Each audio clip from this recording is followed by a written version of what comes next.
Hello guys, मी तुमची पुष्पा बोलत आहे. ब्रश वगैरे केला, चहा वगैरे घेतला. आज खूप पटापट कामं केली. तर अंघोळ वगैरे झाली. श्री रडत होती. अंघोळ केल्यानंतर तिचा रडण्याचा हा तासच असतो. नंतर पूजा वगैरे केली. पूजा छान केली. तिला पण माझ्या मांडीवर बसून करून कपडे वगैरे धुवायला टाकले. मग जे मी प्रोडक्ट वापरते ते तयारी करायची होती, म्हणून प्रोडक्ट वगैरे वापरलं.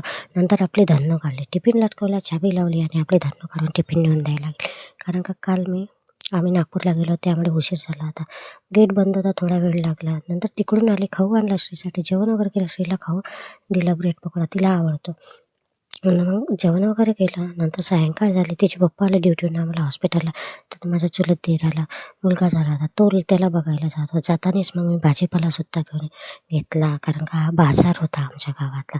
भाजीपाला घेतला. आम्ही हॉस्पिटलला निघालो. चलो